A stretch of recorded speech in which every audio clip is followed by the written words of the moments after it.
So hey guys, welcome back to my to videos. तो इस video में दोस्तों डिस्कस करने वाले हैं यहाँ पर कुछ ऐसी कंपनी को जिसमें नेक्स्ट ट्रेडिंग डे या फिर बोल सकते हैं मंडे को प्रेशर देखने को मिल सकता है, क्योंकि इन कंपनी से रिलेटेड कुछ नेगेटिव न्यूज़ हमारे पास अवेलेबल है।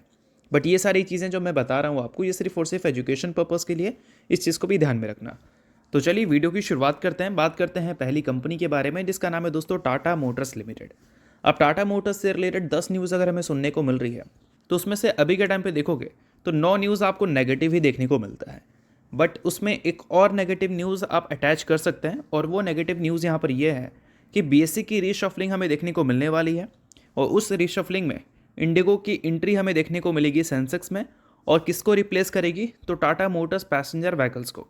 इस चीज़ को मैं थोड़ा सा डिटेल में भी समझाऊंगा, बट वीडियो में आगे बढ़ने से पहले दोस्तों, अगर आपने अभी तक चैनल को सब्सक्राइब नहीं किया है तो चैनल को सब्सक्राइब करके बेल आइकन को प्रेस कर लो, और सेबी रजिस्टर्ड टेलीग्राम चैनल को भी ज्वाइन कर लेना, जिसका लिंक आपको डिस्क्रिप्शन में दिख जाएगा। और डिस्क्लेमर भी है, जो भी न्यूज़ एंड अपडेट्स हम लोग कवर करेंगे वो सारी न्यूज़ एंड अपडेट्स सिर्फ और सिर्फ एजुकेशन पर्पज़ के लिए ही है, किसी भी तरह का रिकमेंडेशन नहीं है। आप खुद का रिसर्च और एनालिसिस भी कर सकते हैं। तो चलिए दोस्तों, वीडियो की शुरुआत करते हैं। सबसे पहले बात कर लेते हैं टाटा मोटर्स से रिलेटेड सभी इंपॉर्टेंट अपडेट्स के बारे में।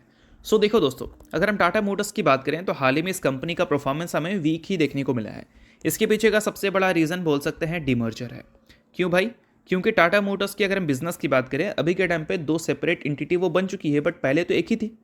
अब जो लोग कमर्शियल व्हीकल्स में इंटरेस्ट लेते थे वो भी टाटा मोटर्स में ही जाते थे, और जो पैसेंजर व्हीकल्स में ही सिर्फ इंटरेस्ट लेते थे उनके पास भी कोई ऑप्शन नहीं था। बट अभी के टाइम पे क्या है कि पैसेंजर व्हीकल्स और कमर्शियल व्हीकल्स दोनों तो सेपरेट हो चुका है।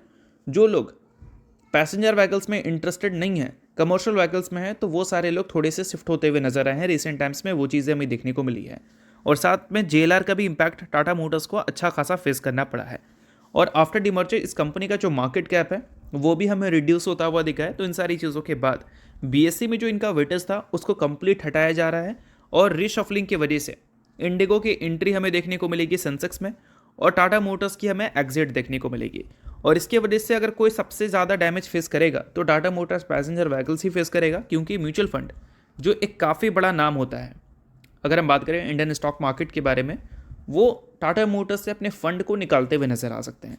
अब टाटा मोटर्स में शेयर होल्डिंग पैटर्न अगर देखोगे तो वहाँ पर एफआईएस की इंटरेस्ट तो कुछ खास अच्छी देखने को मिलती नहीं है। पिछले कई क्वार्टर से एफआईएस अपने स्टेक्स लगातार रिड्यूस कर रहे हैं। पिछले साल के Q3 का डेटा देख लो, एफआईएस 20.54% स्टेक ओन करते थे, और अभी के टाइम पे वो नंबर कितना आ चुका है? 17.13%। तो क्लियर कट देख सकते हैं एफआईएस ने अपने स्टेक्स को रिड्यूस किया है। और वही अगर हम डीआईएस की बात करें तो उनका स्टेक पहले 16% था, और अभी के टाइम पे देखोगे तो वो स्टेक 17% हो चुका है। तो डीआईएस में मेनली कौन होता है? म्यूचुअल फंड होता है। और म्यूचुअल फंड मेनली क्या करती है? जो इंडेक्स वाली कंपनी है उसमें इन्वेस्टमेंट करना प्रीफर करती है, क्योंकि वो लो रिस्क की कंपनी होती है, राइट। और टाटा मोटर्स अगर इंडेक्स से ही एग्जिट ले लेगी तो जो इंडेक्स के थ्रू पैसा आता था टाटा मोटर्स पैसेंजर व्हीकल्स के शेयर में, वो पैसा आना बंद हो जाएगा। तो इस वजह से म्यूचुअल फंड की जो इन्फ्लो देखने को मिलती थी वो भी रिड्यूस हो जाएगी। तो ये सारी चीज़ें जो है वो टाटा मोटर्स के फंड इन्फ्लो के लिए अच्छी खबर नहीं है। ये कोई बिजनेस में चेंजेस नहीं ला सकता, बट हाँ, स्टॉक मार्केट की अगर हम बात करें तो वहाँ पर कुछ चेंजेस हमें ज़रूर दिख सकती है। तो ये चीज़ को आप ज़रूर नोट कर लो। सो अब दोस्तों, वीडियो में आगे बढ़ने से पहले बात कर लेते हैं एक सेबी रजिस्टर्ड टेलीग्राम चैनल के बारे में, जिसका नाम है ट्रेडर बाजी। अब ये सेबी रजिस्टर्ड रिसर्च एनालिस्ट हैं, जिनका रजिस्ट्रेशन नंबर आपको यहाँ पर देखने को मिलता है, और इनको 8 साल से भी ज़्यादा का एक्सपीरियंस है ऑप्शन एंड स्विंग ट्रेडिंग में। साथ में 3000 से भी ज़्यादा लोगों को ऑलरेडी ये ट्रेन कर चुके हैं। तो इनके टेलीग्राम चैनल का जो लिंक है वो आपको डिस्क्रिप्शन में देखने को मिल जाएगा। लिंक के थ्रू जाकर जरूर इस चैनल को आप ज्वाइन कर लेना। ज्वाइन करने का सबसे बड़ा प्लस पॉइंट ये है कि काफ़ी सारी कंपनी के टेक्निकल्स को प्रॉपर एनालिसिस कर यहाँ अपडेट किया जाता है, जो कि अभी आपको यूट्यूब पे तो देखने को नहीं मिलता, जिसको आप यहाँ पर आकर ज़रूर चेकआउट कर सकते हैं। उसके अलावा दोस्तों, मार्केट से रिलेटेड जो समरी होती हैं वो सारी चीज़ें आपको यहाँ पर देखने को मिलती हैं। मार्केट से रिलेटेड जो इंपॉर्टेंट न्यूज़ एंड अपडेट्स होता है वो भी आपको यहाँ पर देखने को मिलता है। साथ में सेबी रजिस्टर्ड टेलीग्राम चैनल है, तो इनके कॉल्स वगैरह भी दिखते हैं, जिसको भी चाहो तो आप चेकआउट कर सकते हो। तो लिंक डिस्क्रिप्शन में है, लिंक के थ्रू जाकर बिल्कुल फ्री ऑफ कॉस्ट आप इस टेलीग्राम चैनल को ज्वाइन कर सकते हैं। तो चलिए दोस्तों, बात करते हैं अगली कंपनी के बारे में। सो अगली कंपनी का नाम है जीके एनर्जी लिमिटेड। सो दोस्तों, अगर हम जीके एनर्जी की बात करें तो ये कंपनी से रिलेटेड कुछ इंपॉर्टेंट न्यूज़ हमें सुनने को मिल रही है। इस वजह से नेक्स्ट वीक ये कंपनी भी आपको फोकस में रहती हुई दिख सकती है। Focus in the sense company से रिलेटेड जो न्यूज़ है वो नेगेटिव है, इस वजह से कंपनी में प्रेशर दिख सकता है। बट फिलहाल कंपनी से रिलेटेड एक न्यूज़ है जो कि पॉजिटिव है, उसकी हम लोग बात कर लेते हैं। देखो दोस्तों, यहाँ पर मेंशन किया गया है कि कंपनी को सोलर पंप का कॉन्ट्रैक्ट मिला है MSEDCL की तरफ से। कॉन्ट्रैक्ट की अगर हम साइज़ की बात करें तो 367 करोड़ का ये साइज़ हमें देखने को मिलता है। अब इसके बदले कंपनी क्या करेगी, डिज़ाइन करेगी, मैन्युफैक्चरिंग करेगी, उसके अलावा supply, transport, install, testing, commissioning, ये सारी चीज़ें आपको इस कॉन्ट्रैक्ट का पार्ट देखने को मिलता है। तो चलो अब बात कर लेते हैं कंपनी से रिलेटेड और भी कुछ चीज़ों के बारे में। लाइक अगर 52 वीक हाई से अभी देखोगे तो ये कंपनी ऑलरेडी काफ़ी वीक परफॉर्म करती हुई दिखी है। गिरावट का नंबर 36.5% आपको देखने को मिलता है, बट हो सकता है कि आगे ये गिरावट आपको कंटिन्यू देखने को मिले। क्यों भाई? क्योंकि जब इस कंपनी का लिस्टिंग हुआ था तो परफॉर्मेंस काफ़ी कमाल की थी। सितंबर महीने में इस कंपनी की लिस्टिंग हमें देखने को मिली थी, और आप सभी को पता है कि कोई भी कंपनी आईपीओ के थ्रू अगर लिस्ट होती है तो एंकर इन्वेस्टर्स के स्टेक्स हमें लॉकिंग पीरियड में देखने को मिलते हैं, ताकि रिटेल इन्वेस्टर्स जो आईपीओ में अप्लाई कर रहे हैं उनको नुकसान ना हो। तो लॉकिंग पीरियड में जो 50% एंकर इन्वेस्टर की स्टेक है उसकी एक्सपायरी 1 महीने में हो जाती है, और बाकी का जो नंबर है वो हमें 3 महीने में देखने को मिलता है। तो 50% का जो लॉकिंग पीरियड था उसकी एक्सपायरी हमें 24 अक्टूबर को देखने को मिल गई थी, और बाकी का जो 50% है उसकी एक्सपायरी हमें 24 दिसंबर को देखने को मिलने वाली, यानी कि परसों के दिन।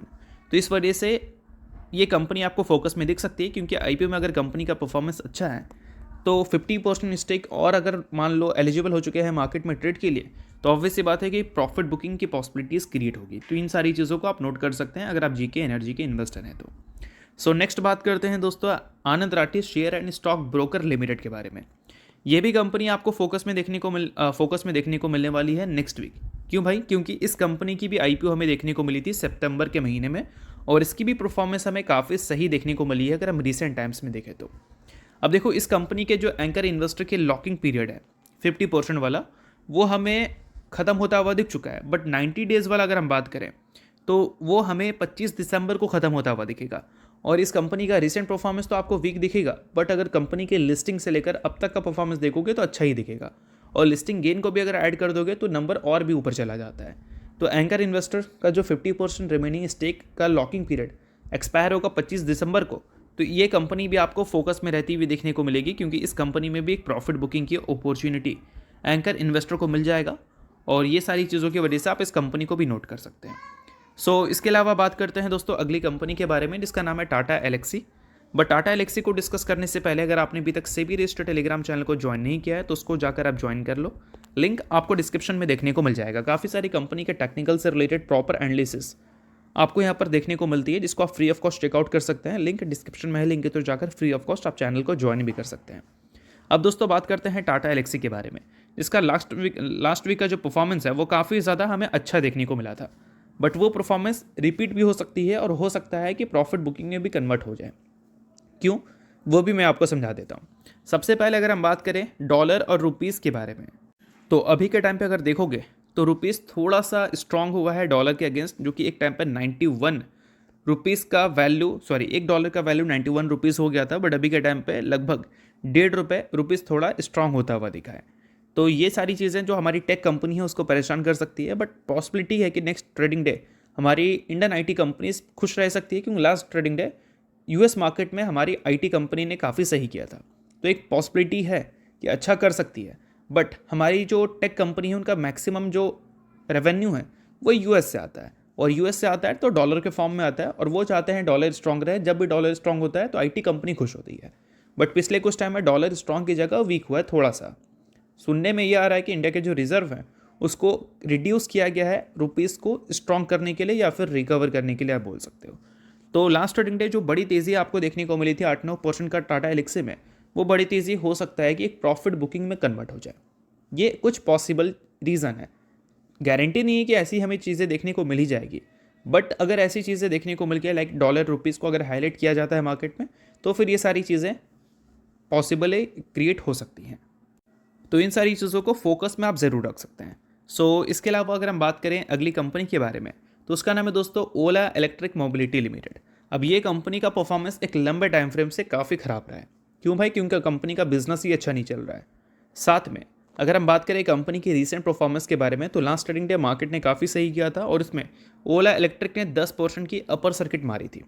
अब कोई कंपनी कोई पॉजिटिव न्यूज़ दिखाती है तो चलो ठीक है, अगर मार्केट के साथ 10% की तेज़ी दिखा दे, और अभी जिस टाइप की मार्केट में वॉलेटिलिटी एक दिन ऊपर एक दिन नीचे, तो वैसे केस में क्या है कि ओला इलेक्ट्रिक जैसी कंपनीज ये 10% की जो तेज़ी है उसको सस्टेन कर पाएगी, इसकी पॉसिबिलिटीज़ काफ़ी कम लगती है।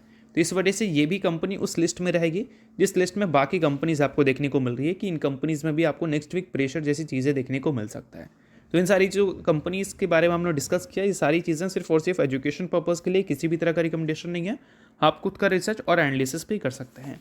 तो होप करता हूँ ये वीडियो आपको अच्छा लगेगा और इसको लाइक कीजिए, पहली बार सब्सक्राइब कीजिए। वीडियो के लिए बहुत बहुत शुक्रिया।